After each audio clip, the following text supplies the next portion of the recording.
también queremos que sepan las cosas básicas para manejarse frente a un paciente reumatológico. Entonces, hay objetivos que tenemos en el módulo, de este módulo, cómo orientarse del paciente reumatológico desde el punto de vista clínico, cómo diagnosticar su etiología, reconocimiento de manifestaciones. En este módulo es importante que ustedes aprendan tal vez lo que más nos importa a nosotros en la cátedra de clínica, que es la asociación, o sea, la asociación de datos. Ustedes van a tener distintos tipos de herramientas para recolectar datos, y de esos datos ustedes tienen que hacer una asociación para llegar a un diagnóstico correcto. En el caso de los pacientes reumatológicos, esa recopilación de datos es muy importante, ¿sí? Entonces también le vamos a dar la herramienta.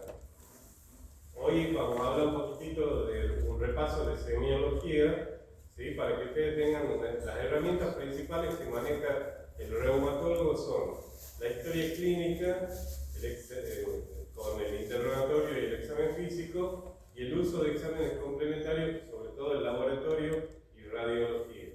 Tal vez esas sean las herramientas más importantes para que ustedes se puedan manejar frente al paciente reumatológico. Entonces, por eso también será importante la interpretación del laboratorio general y del laboratorio específico.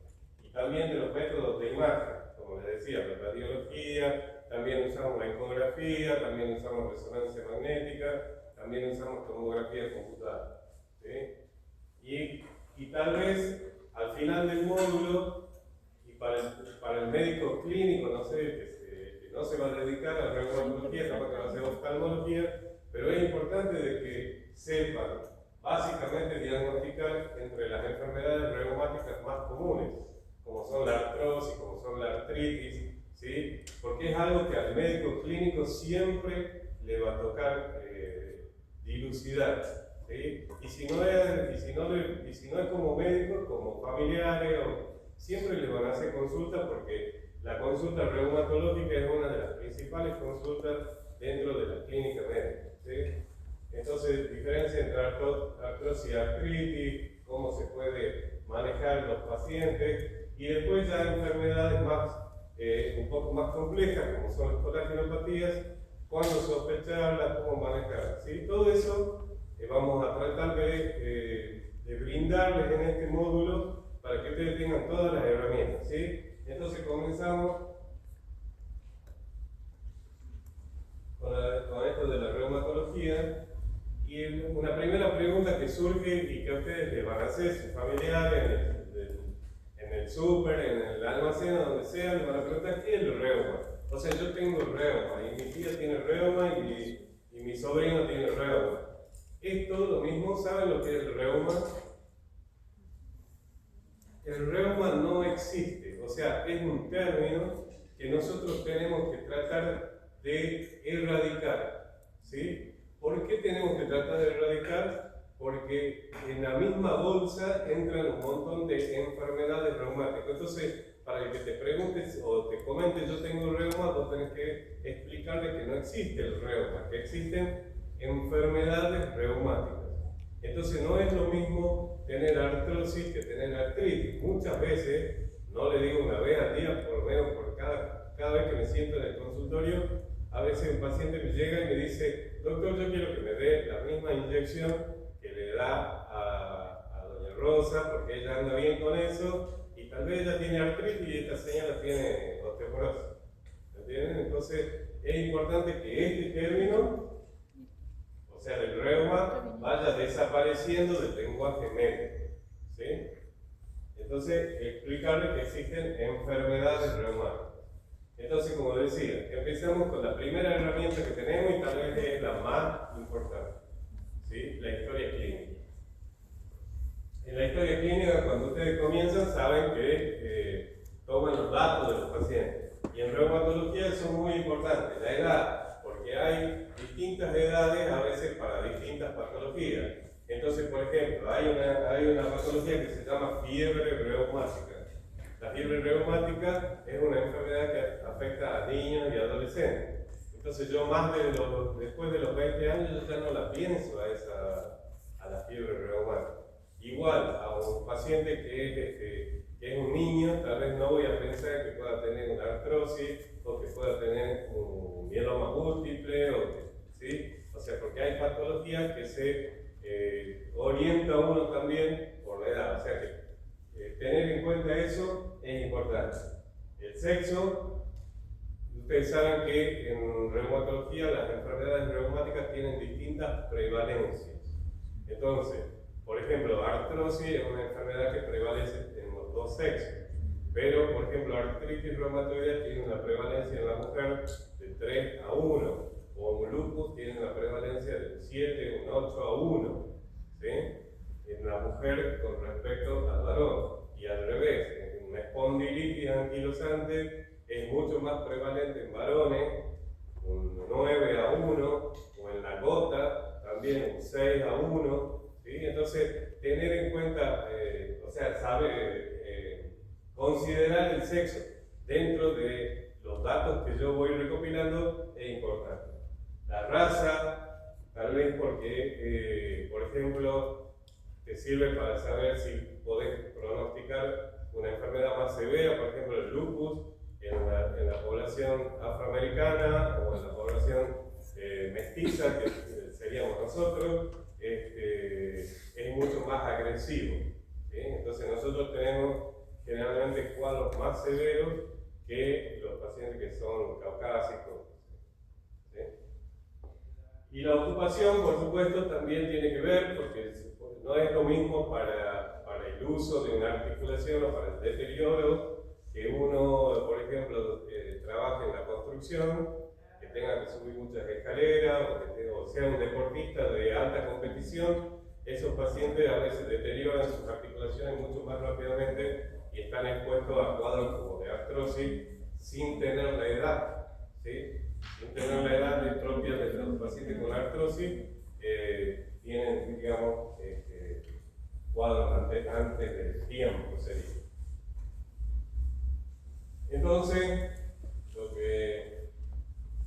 lo que más me interesa, una de las cosas que más me interesa a mí, ellos saben que yo a mis alumnos los torturo con el tema de que tengan muy claro el motivo de consulta, que cuando hacen una historia clínica, a veces el motivo de consulta se lo pone al final, no es al principio. Después que yo he armado todo, voy dilucidando cuáles son las cosas importantes y cuáles son las cosas menos importantes, ¿sí? Y en reumatología el motivo de consulta es importante, porque siempre que yo les dije, en esto se hace asociación. Entonces, si yo, por ejemplo, cuando ustedes estuvieron estuvieron frente a un paciente cardíaco, no podían dejar de preguntarle si tenía dolor precordial, si tenía disnea, si tenía edema, si tenía palpitaciones, si tenía tos, si tenía disnea nocturna, ¿sí? Son las cosas que ustedes van asociando cuando piensan que están frente a un paciente con una afección de cada aparato, ¿verdad? En el reumatológico también pasa eso. O sea, no les voy a perdonar si en el examen no le hayan preguntado estas cosas. O sea, la asociación principal es con estos motivos de consulta. Esto es lo que me llega a mí al consultorio todos los días. Y en esto tengo el 95% de todos los motivos de consulta. Sobre todo el dolor. Ustedes ya saben que el dolor es algo que atraviesa todos los módulos, todo el organismo, ¿sí? Por eso es tan importante dilucidarlo bien, investigarlo bien, preguntar exhaustivamente. A veces se lo tiene que presionar un poco al paciente para que me diga bien acerca del dolor, ¿sí? Porque en reumatología el 80-90% de las veces el motivo de consulta es dolor, ¿sí? Y cuando un paciente a mí se me sienta y me dice, doctor, yo estoy dolorido, yo tengo que preguntarle el alicia del dolor. Yo les digo alicia porque no sé si ustedes lo aprendieron así, pero a veces se olvidan cuando van a preguntar, así sea cardíaco, así sea neurológico, así sea renal. Si hay dolor, tienen que preguntar la alicia del dolor, así no se olvidan, ¿sí? Entonces, yo voy a preguntar, por ejemplo, la forma de la A es de aparición, ¿sí? Entonces, la aparición puede ser de forma brusca o de forma insidiosa. Entonces, si un paciente se me presenta con un dolor brusco acompañado de otras cosas, pienso más, por ejemplo, en una artritis gotosa, en una artritis viral, ¿sí? Ya ustedes después van a ir haciendo las asociaciones. Y en forma insidiosa, como suele ser el dolor de artritis reumatoidea, suele empezar en forma solapada, cada vez va empeorando y con el correr de los meses se va empeorando.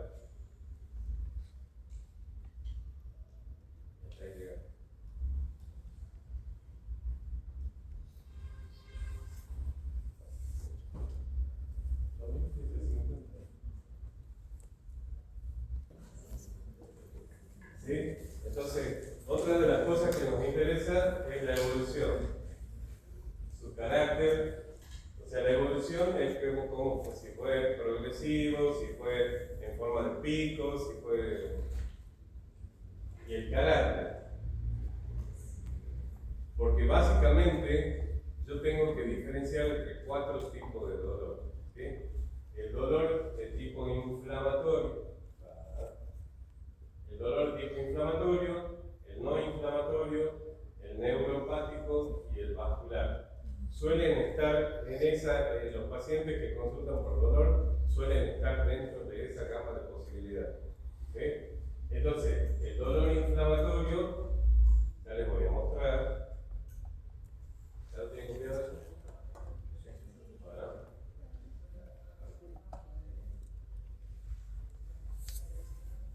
Entonces, la alicia era aparición, localización, la irradiación, la C de carácter, la I de intensidad y la A de con qué calma y con qué empeora, ¿sí? Entonces, la severidad, o sea, la intensidad del dolor, nosotros los reumatólogos la medimos con una herramienta que se llama escala visual análoga, que es le das al paciente una tirita donde le decís que de 1 a 10 marque cuánto tiene de dolor. Lo podés hacer escrito o se puede preguntar también, ¿sí? Entonces, con esa escala nosotros podemos hacer un score inicial y después, a medida que uno va haciendo el tratamiento, también puede hacer el seguimiento. ¿Cuánto le ha mejorado el dolor? ¿Cuánto? ¿Sí? Bueno, es un método que se usa ampliamente y ustedes ya van a ver que se usa también en la artritis reumatoidea, forma parte de un score que se llama DAS28, que sirve para evaluar el seguimiento de los pacientes con artritis. Entonces, el dolor, ¿cuándo voy a decir que es de tipo inflamatorio? El dolor inflamatorio, ustedes piensan, hay 2 preguntas que son básicas, digamos, ¿sí? Si se acompaña de tumefacción, o sea, cuando ustedes, pacientes, les cuenten, la pregunta básica es, ¿se hinchan las articulaciones, señora? ¿O se le hincha el brazo, o se le hincha la pierna? Y la otra pregunta que tienen para saber si es dolor inflamatorio, si el dolor persiste en el reposo. Porque el dolor de tipo inflamatorio persiste en el reposo, o sea, no se alivia, ni a la noche cuando se va a dormir a la cama, ¿le sigue doliendo o le calma? ¿Sí? Entonces, por ejemplo, en una artritis reumatoidea, que es el ejemplo de enfermedad inflamatoria, el dolor es permanente, no cede con el reposo, lo despierta de noche al paciente, a veces cuando se mueve, se da vuelta en la cama, se despierta del dolor que tiene. En cambio, el paciente que tiene artrosis, que es una enfermedad no inflamatoria, el paciente, el dolor cede con el reposo, o sea, a la noche en la cama le suele pasar el dolor, ¿sí? Entonces, lo siguiente que vamos a preguntar, ¿sí?, es si tiene rigidez. ¿Cómo le preguntamos eso? La rigidez es el disconfort al al iniciar el movimiento, al despertarse a la mañana, por ejemplo, después de un tiempo que uno se queda quieto, ¿está? Ya sea porque ha dormido toda la noche, ya sea porque se quedó viendo la novela, o sea, entonces la rigidez es el disconfort que uno percibe al iniciar el movimiento después de un tiempo que uno se queda quieto. Y esa rigidez, sobre todo la matinal, ¿sí? Uno la tiene que tener en cuenta, sobre todo la duración.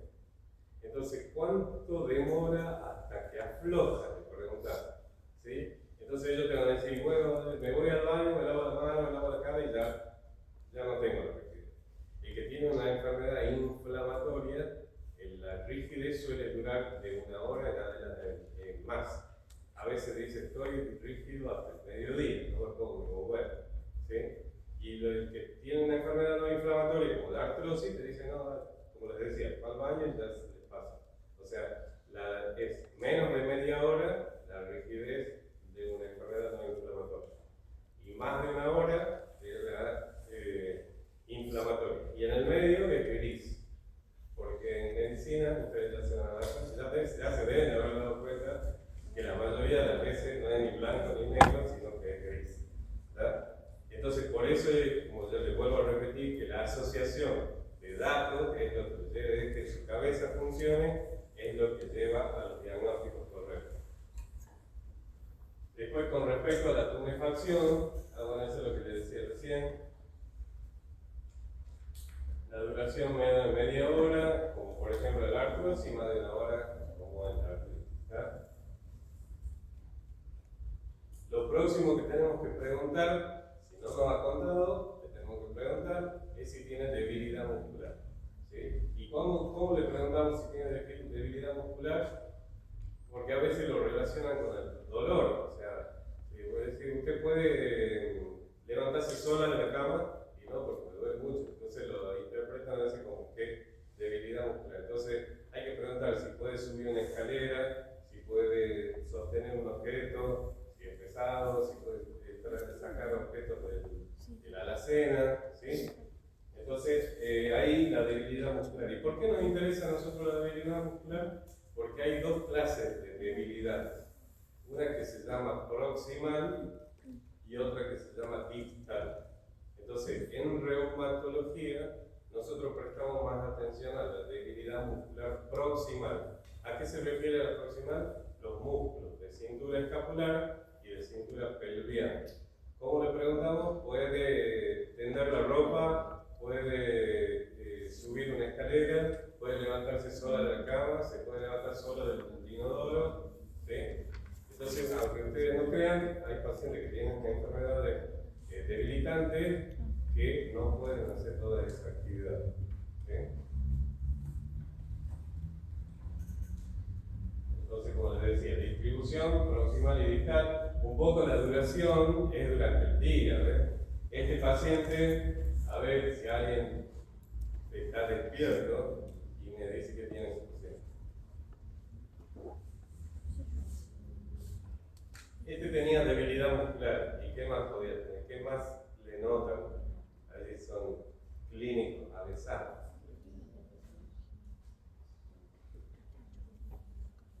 Tiene los párpados caídos. ¿Como en qué enfermedad?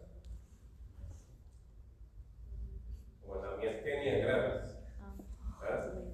La miastenia gravis, o sea, es prestarle atención nada más. A veces llegan y tienen el par de ojos entrecerrados, como si estuvieran durmiendo. ¿Sí? Entonces, la duración. ¿Cómo es qué te cuenta el que tiene miastenia gravis? Que empieza a hacer una actividad con toda la fuerza y va perdiendo la fuerza, no puede más. Se queda quieto y puede recuperar un poco y así. Durante el día tiene ese patrón. ¿Sí? En cambio, un paciente, lo que vemos nosotros, ¿sí? Que consulta por debilidad y aparte tiene edema periorbitario, un rash, todo eso, es una enfermedad que se llama dermatomiositis. Y en la dermatomiositis la duración de la debilidad es todo el día, es permanente, no cambia, no mejora. ¿Verdad? Entonces, estas 4 cosas, ¿de acuerdo? Cuando yo vaya cosas tienen que estar preguntando. ¿Está? Me quedó la tumefacción. Eso más tiene que ver, si le preguntaba yo si se acompaña o no se acompaña de tumefacción, por ahí puede ser subjetivo de cada paciente, pero bueno, parte del examen físico va a ser corroborar o descartar eso. Y cuando yo haga el examen físico, lo mezclé ahí, todavía no llegué al examen físico, la tumefacción yo la tengo que diferenciar en una tumefacción dura. O sea, ustedes ven que este paciente tiene tumefacciones, ¿verdad? O sea, deformidades, tumefacciones. Entonces, cuando yo la toco, esa tumefacción va a ser dura, porque en realidad es como un sobrehueso, es un osteofito. En cambio, en la artritis, esta es una gota, por ejemplo, ustedes van a ver semejante tumefacción, que esa acumulación de ácido úrico se llama tofo, ¿sí? Entonces, es una gran tumefacción, pero es blanda. Y en la enfermedad inflamatoria suele ser blanda porque corresponde con líquido que hay dentro de la articulación periodontal. Y también prestar atención si es una cosa localizada o difusa. Localizada, como es en la artritis reumatoidea, entonces aquí tenemos carpos tumefactos, unas articulaciones metacarpos falángicas tumefactas, unas articulaciones interfalángicas proximales también tumefactas. En cambio acá, una tumefacción difusa, ¿sí?, de los dedos, se llaman dedos de salchicha, como aparece, por ejemplo, en una etapa inicial de un escleroderma. ¿Sí? Entonces, prestar atención a qué tipo de tumefacción también me sirve para ir haciendo los diagnósticos diferenciales. Esta tumefacción también, por ejemplo, es un dedito, eso se llama dactilitis, ¿sí? Y aparece en las enfermedades que se llaman espondiloartropatías, ¿sí? En este caso, la artritis reactiva. Antes se llamaba síndrome de Rett, quedó vieja la diapositiva, pero es una artritis reactiva. También puede aparecer en la artritis psoriásica, o una tumefacción así localizada en los codos, ¿sí? Estos se llaman nódulos reumatoideos, y aparecen en la artritis reumatoidea. Otro hallazgo que podés encontrar en la articulación es la sensibilidad, o sea, hay pacientes que no se dejan ni siquiera tocar la articulación, como por ejemplo esta gran tumefacción, pero prácticamente ese paciente casi no le duele, es una artrosis, ¿sí? En cambio que tiene poquita tumefacción, no se deja ni apoyar la sábana, eso es por ejemplo en una gota. Entonces, el tipo de sensibilidad estaría relacionado con la intensidad que les había dicho antes, ¿sí?, con respecto a la licia del dolor. Así se graficaba en la antigüedad el ataque de gota. Bueno, una vez que uno ha hecho el interrogatorio, pasamos al examen físico, ¿sí? En el examen físico, nosotros vamos a revisar articulación. En el examen físico segmentario sería de la parte osteoarticular. Vamos a revisar articulación por articulación, vamos a tocar, vamos a palpar, sobre todo buscando dos cosas: ver si hay tumefacción, si hay líquido adentro de la articulación, y explorar la sensibilidad a la presión y a la exploración, ¿sí? Una vez que uno ha explorado las articulaciones, ha corroborado si hay líquido dentro de la articulación, se hace también la movilidad articular. Entonces también evalúa toda la movilidad de todas las articulaciones, ¿sí?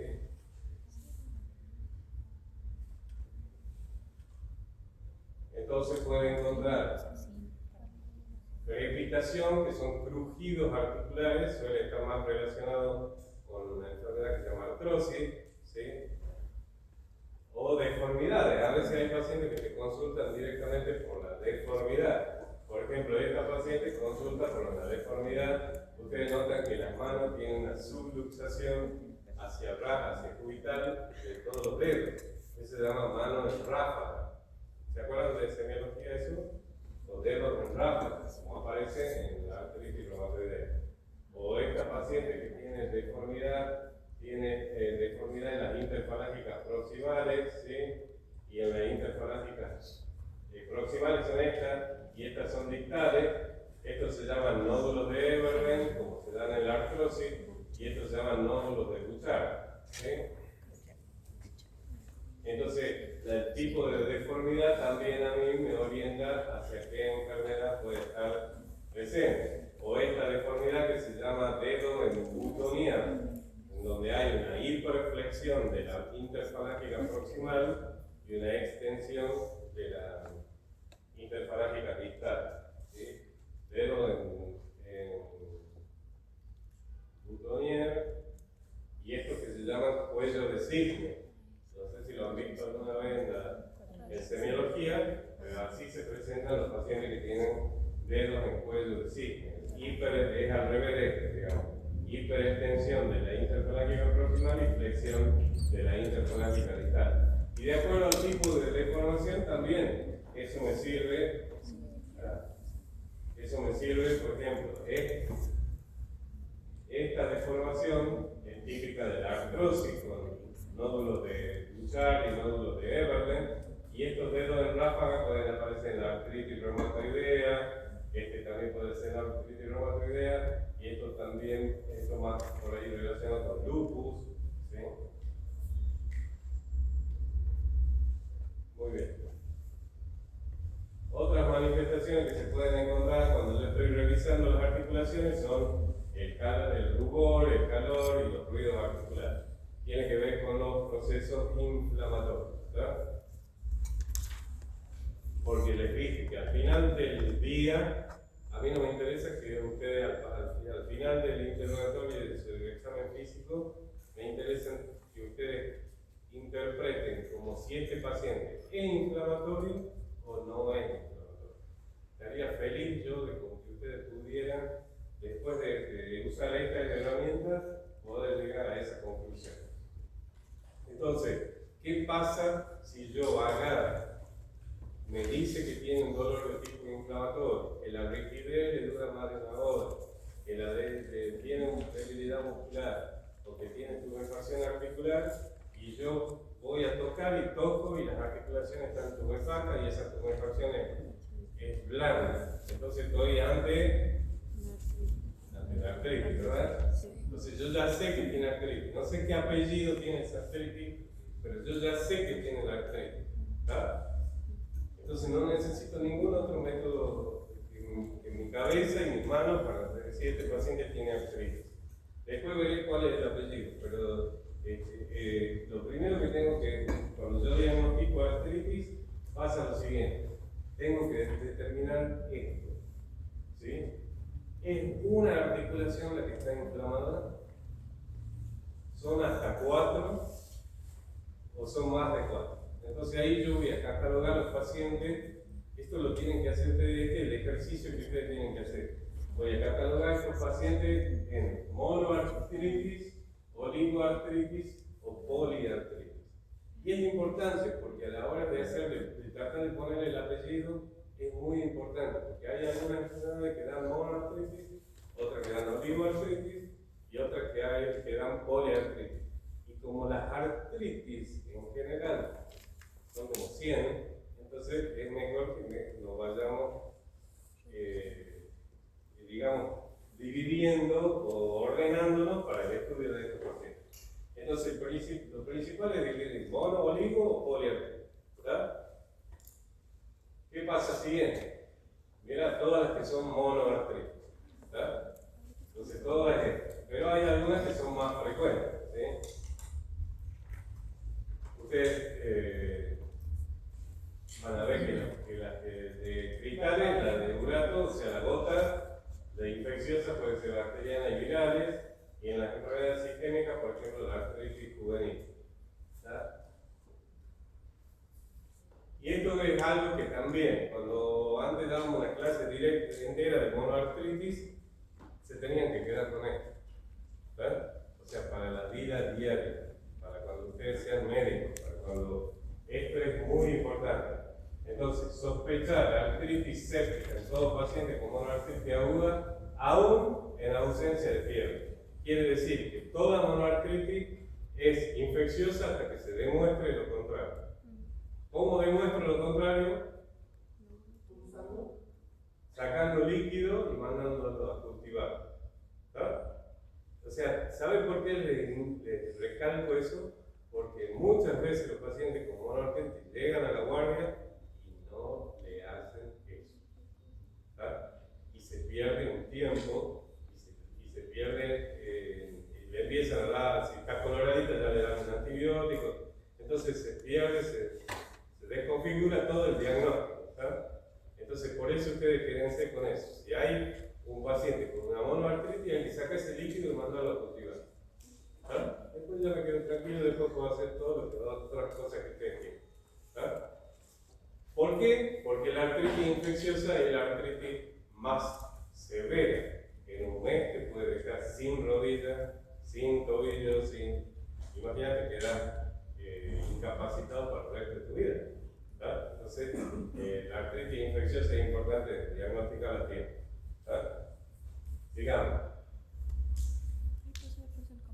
Entonces le pedimos el laboratorio, todo eso, vamos a ver obviamente que el hemograma, los glóbulos blancos están altos, todo eso que ustedes saben, que el eritro, la proteína C reactiva está todo alto, y hacemos el examen del líquido sinovial, que ya capaz que algunas palabras le va a dedicar el doctor en la clase que viene. Le pedimos la radiología, resonancia, y en el caso de que tengamos disponible, se puede hacer una artroscopía. Así se maneja uno con una monoartritis. Sin tener, a veces es más importante que ustedes sepan qué hacer con una monoartritis, qué hacer con una oligoartritis y qué hacer con una poliartritis, que sepan todo lo que dice el Farrera de artritis reumatoidea. ¿Entienden? Entonces, porque es la cosa práctica para ustedes. Entonces, si un paciente, vamos de nuevo hasta el principio, ya vamos terminando. Un paciente se siente y me dice, doctor, vengo porque me duelen las articulaciones de la mano. ¿Verdad? Son más, y yo me dice que le duelen las manos, las rodillas y los pies. Entonces son más de 5, son 5 o más articulaciones. Entonces estoy ahí, tengo una poliartritis. Le hago la historia clínica completa y el examen físico tratando de determinar que me muero si era inflamatorio o no era inflamatorio. Bien, me presta atención. Entonces, le hacemos la historia clínica completa y el examen físico, entonces ahí yo puedo saber si hay sinovitis, ¿verdad? Si ese dolor estaba relacionado con sinovitis. Si no hay sinovitis, o sea que yo toqué y no estaba inflamado, ¿sí? No pienso que sea un dolor tipo inflamatorio, pero si hay puntos sensibles, o sea, de tocar, ya en los prácticos les van a comentar cuáles son los puntos sensibles, y si no, hay una partecita de fibromialgia que yo les voy a dar junto con la diartrosis, en donde les voy a explicar cuáles son los puntos sensibles que uno tiene que buscar. Y entonces ahí te dice, si hay un punto sensible, puede ser una fibromialgia, puede ser una tendinitis, como tienen los que juegan al tenis, o los que juegan al golf, o los que hacen alguna actividad, a veces tienen tendinitis. ¿Sí? Eso se toca con los puntos sensibles. Y si no hay puntos sensibles, bueno, como le dije, no todo es blanco o negro. Entonces, a veces voy a tener que ayudarles de los métodos complementarios. ¿Está?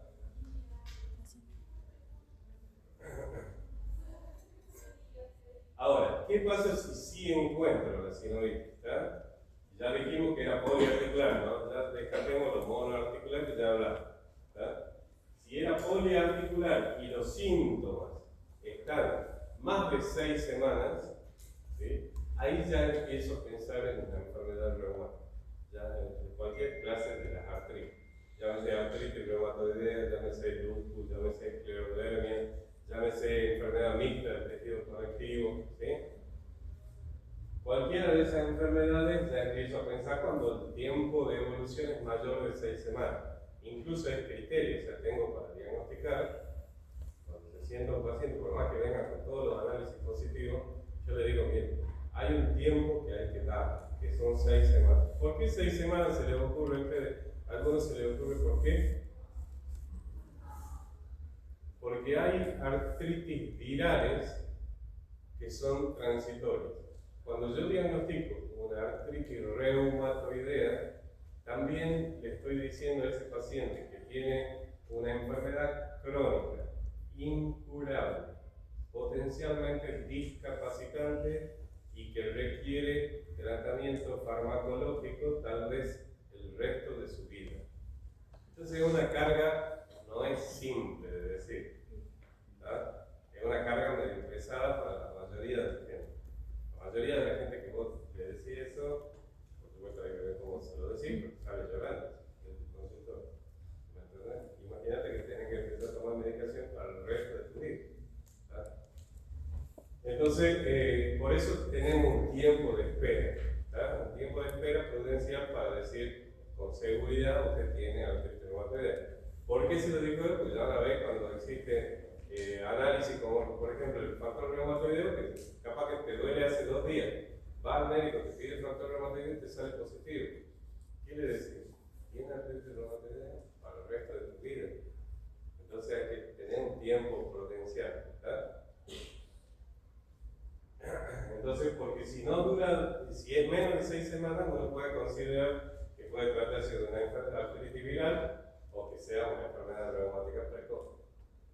O sea, mejor que sean los primeros días de una enfermedad reumática, ¿verdad? Pero le da la chance de que pueda ser una artritis viral o algo pasajero, ¿verdad? Entonces, por supuesto, lo mismo, como buen clínico, le tenemos que chequear todos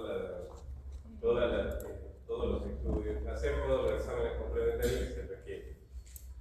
En cambio, si ya tiene más de 6 semanas, pues entonces ya consideramos enfermedad reumática sistémica y vamos, aparte de los análisis vamos a usar los métodos complementarios para tratar de ponerle el apellido, digamos, a la enfermedad. ¿Sí? Y esos exámenes complementarios básicamente van a ser los laboratorios y la radiología.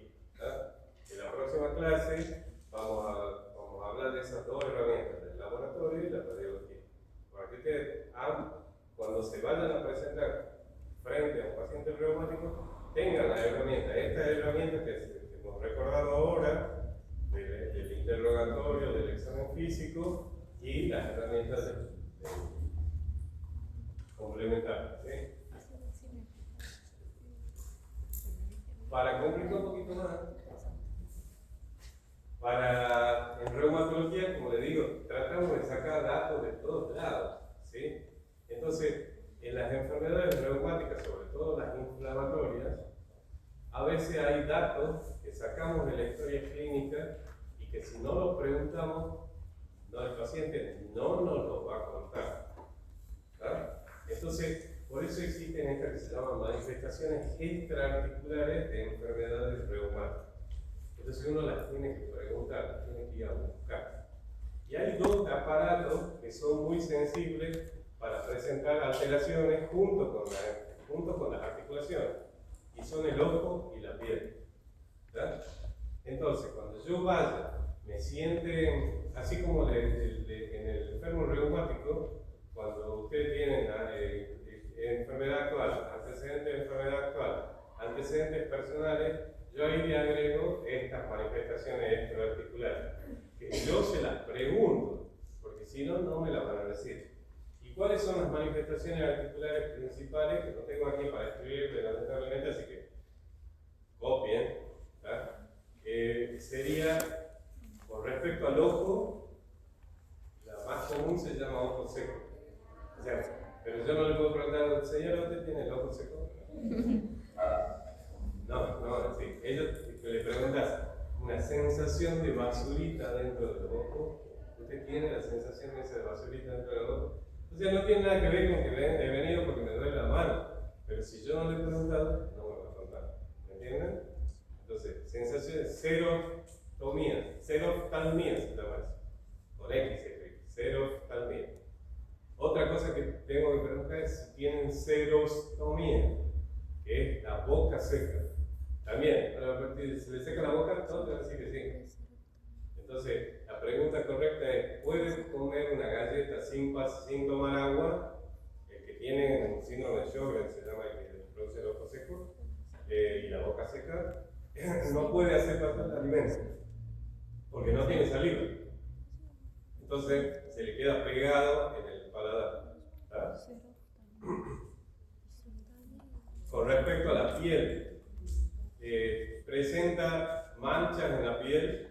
Las manchas, sobre todo, ¿cuáles son las manchas que nos interesan? Todos te van a decir que sí, pero hay manchas blancas, hay manchas oscuras y hay manchas eritematosas, que son las que tal vez más nos interesan a nosotros.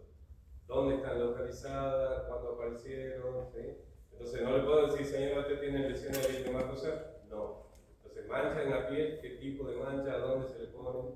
¿Qué relación hay con el sol? O sea, la fotosensibilidad. ¿Sí? Es importante para el lupus, incluso el criterio. Entonces, la fotosensibilidad es otra de las preguntas en la piel. Y después, lesiones ulceradas, como aparecen en las vasculitis, o sea, úlceras. ¿Ha tenido úlceras, señor, usted en algún momento? ¿Sí? Otra pregunta que hay que hacerle es la dificultad para tragar. ¿Sí? ¿Por qué? Porque, por ejemplo, en la esclerodermia, uno de los síntomas predominantes es la disfagia, sobre todo disfagia baja. Cuando es una disfagia alta, más pienso, por ejemplo, en una dermatomiositis. Entonces, ese paciente que viene con el mismo dolor y tiene una disfagia baja, capaz que más pienso en esclerodermia. Disfagia alta, más pienso en dermatomiositis. ¿Sí? Fenómeno de Raynaud. ¿Saben lo que es el Raynaud? Es la coloración, cianosis sería del distal de los dedos, o sea, tienen tres fases. Tienen cianosis, blanco y después se vuelve a la zona colorada. ¿Sí? Entonces, el fenómeno de Raynaud también es asociado a enfermedades reumáticas, así que hay que preguntar. ¿Tá?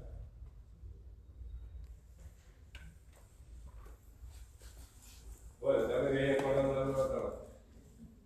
Entonces, todos los pacientes con enfermedades reumáticas e inflamatorias, todos también pueden tener fiebre, que suele ser una fiebre que no llega a los 40 grados, o sea, 39, 38 grados, que no cursa con escalofrío, como en las infecciones, tal vez eso me sirve para hacer un diagnóstico diferencial de enfermedades infecciosas, ¿sí?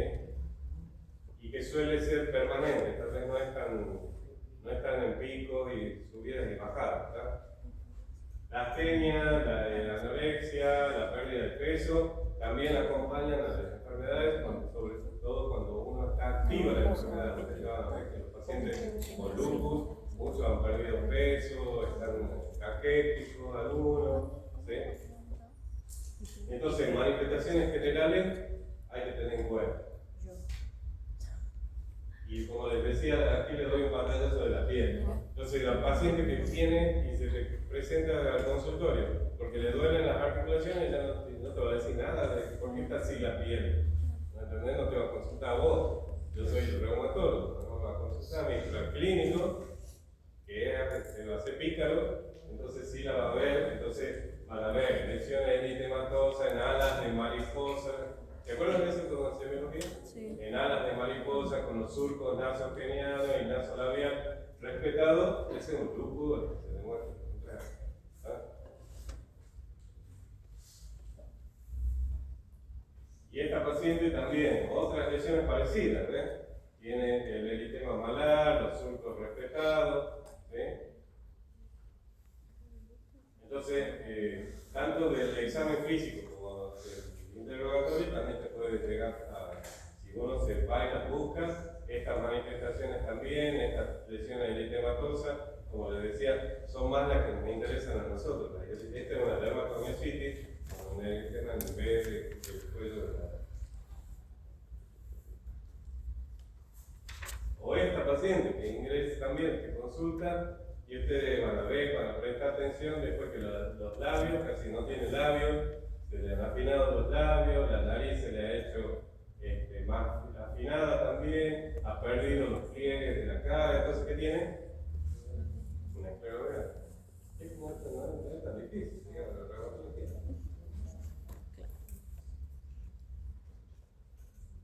Bueno, esta paciente tiene también lesiones eritematosas, así como la piel como marmolada, y algunas lesiones vasculíticas acá también, como en la libre reticulares, como se puede presentar en la vasculitis, se puede presentar el lupus.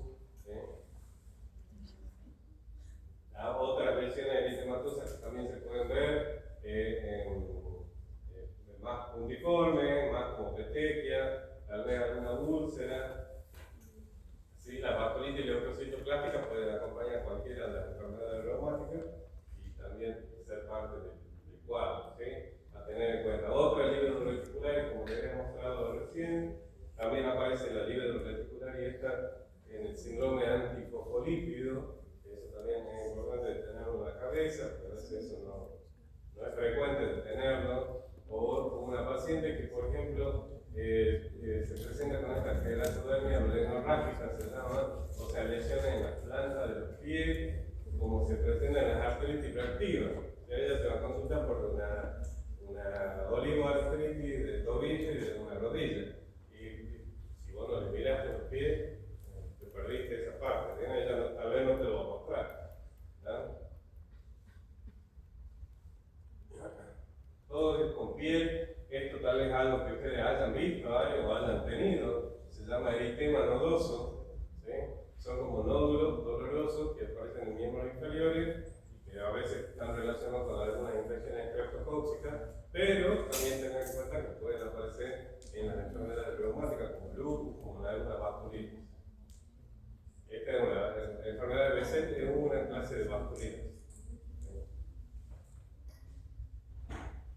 Bueno, esto es repetido lo mismo, el tema nodoso en sarcoidosis, enfermedad rara, y esta lesión eritematosa que tal vez si yo le presto atención ahí en metacarpofalángica, se llama nódulo de Gottron o signo de Gottron en la dermatomiositis. O sea que la piel nos está aportando un montón de datos. ¿Este que tiene?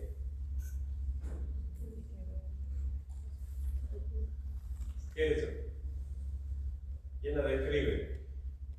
Una lesión eritematosa, eritematoescamosa. ¿No han visto piel todavía? Bueno, esto es una psoriasis. ¿Sabes que nunca han visto a alguien que tenga psoriasis? Es bastante frecuente. ¿Sí? Entonces, esto es una psoriasis, o sea, lesiones eritematosas. A veces ese paciente que vos has llegado a tu consultorio porque viene por el dolor que lleva a la consulta, pero no te consulta por esto. Y si vos tomaste un poquito de tiempo y lo revisaste bien, tenían ahí el diagnóstico de artritis psoriásica.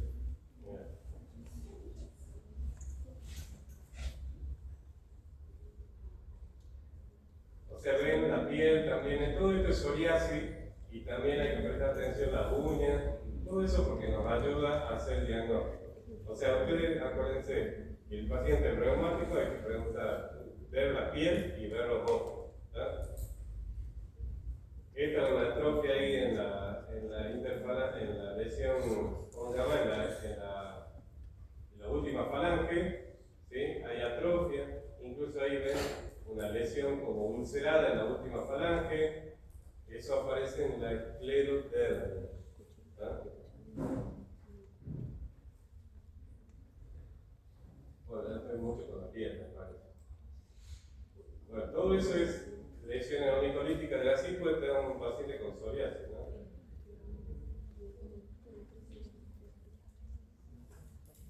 Bueno, en la artritis reactiva también. Esta, por ejemplo, de prestar atención en el cabello, caída del cabello. Esa era otra de las preguntas, caída del cabello. ¿Se le cae el cabello, señora?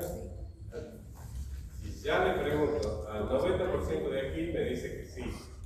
Pero es cuando se bañan o cuando se tallan. Ese no lo consideramos. La pregunta es, ¿deja cabello en la cama? ¿Verdad? ¿Deja cabello en la cama? Esa es una de las preguntas. La otra pregunta es pistas, o sea, sale sangre por la nariz, sí, eso es habitual para mí, qué sé yo, porque generalmente tienen úlcera nasal. Es el criterio diagnóstico del lupus. ¿Verdad? Igual la úlcera oral, ¿le salen aftas? Esa es otra pregunta. Aftas, la persiguen las aftas, porque esa úlcera oral está presente en el lupus. ¿Sí?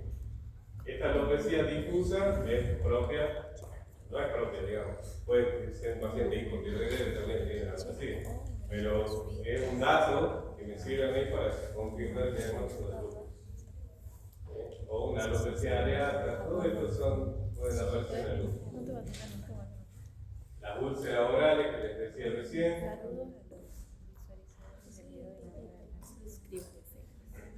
Esta de nariz en silla de montar, yo he visto una en mi vida, pero es como cuando el cartílago se te retrae, eso puede aparecer en la vasculitis, y entonces considerar vasculitis. Y lo otro es los ojos, no sé qué hora ya estamos. Al reumático lo tenemos que hacer ver por el oculista. ¿Por qué lo tenemos que hacer ver por el oculista? Porque no es lo mismo que le pasa al ojo. La pregunta que yo les decía a ustedes era preguntar, ¿sensación de vasoditis en los ojos? Sí, porque esa es muy frecuente. Es muy frecuente asociado con artritis reumatoidea. Pero hay otras manifestaciones, como ser, por ejemplo, cuando vos lo mandás al oculista y el oculista te diagnostica una epiescleritis, una escleritis, como aparece en la artritis reumatoidea, o si tiene una conjuntivitis, como tienen las artritis reactivas, o las uveitis, como tienen la espondiloartropatía seronegativa. Los sarcoidosis es más raro, pero la seronegativa es más frecuente, o la uveitis posterior, dice aquí está cortado, como aparecen en algunas vasculitis. ¿Verdad? Entonces, saber qué le pasa al ojo, como le dije, la piel y el ojo, asociado a los reumáticos. O sea, siempre hay que preguntar. Capaz que ellos no saben o no lo asocian, el paciente no lo va a asociar, pero nosotros que somos clínicos sí lo tenemos que asociar. ¿Verdad? Todo esto le va a quedar a ustedes. Entonces ahí van a ver el ojo seco, ven cómo se le lastima la córnea, cómo se le pican los dientes por la xerostomía, la falta de saliva, síndrome de Sjögren. Una conjuntivitis como las artritis reactivas. Ustedes saben que antes el síndrome de Reiner se llamaba síndrome porque era artritis, uretritis y conjuntivitis. Tenía esos tres componentes. Esto es la escleromalacia, la epiescleritis, ¿sí? Se va transparentando el blanco del ojo, ¿sí? Y uveitis, todos estos son los uveitis que van dejando secuelas, ¿sí? Como tiene, por ejemplo, en un niño, los niños artritis juveniles hacen mucho compromiso de ojo y es peligroso porque lo pueden hasta perder en la vista, ¿sí? Otras más manifestaciones como hipopión, o sea, hay pus ahí, hay uveitis, ¿sí? Como en la vasculitis esta debe ser. Y hay manifestaciones además, otras extraarticulares, o sea, básicamente la reumatología casi se toca con todas las otras especialidades, por eso es tan interesante, ¿verdad? Entonces puede haber uretritis, diarrea, serositis, enfermedad pulmonar o neuropatía periférica. Todo eso uno tiene que tener en cuenta e interrogarlo bien a los pacientes. ¿Qué otras enfermedades tienen? ¿Qué otras enfermedades se conocen? A veces la asociación de que nosotros encontramos es lo que nos lleva al diagnóstico de los pacientes. Entonces, no queda otra que hacer funcionar la cabeza. Hay que hacer, ya sé que la inteligencia artificial también ayuda, es otra herramienta. Ustedes, es lo que yo les contaba a mis alumnos hace poquito, yo estuve en el Congreso Europeo de Traumatología. Y en ese congreso, al final, te presentan un resumen. Y en el resumen de ese congreso sale el speaker diciendo, se presentaron en el congreso 300 trabajos, ¿sí? De investigación, en forma de póster, en forma de orales y todo. De esos 300 trabajos, la mitad era inteligencia artificial. El uso de la inteligencia artificial en reumatología, o sea, para diagnosticar la colitis, para diagnosticar el lupus, para diagnosticar o para ayudar para el seguimiento de los pacientes, para un montón de cosas se está usando la inteligencia artificial. Pero todavía no reemplaza al cerebro humano. O sea, la asociación que vamos haciendo nosotros es importante, porque como yo les cuento a mis alumnos, uno puede decir que, por ejemplo, viene con artritis, viene con hemorragia nasal, tiene petechia, tiene hematuria, y vos le preguntás a la inteligencia artificial, capaz que te dice que tiene ébola. ¿Me entendés? Y nosotros nos consideramos que acá no hay poder, ¿entendés? O en nuestra cabeza, así esto no puede ser, esto sí puede ser, esto sí.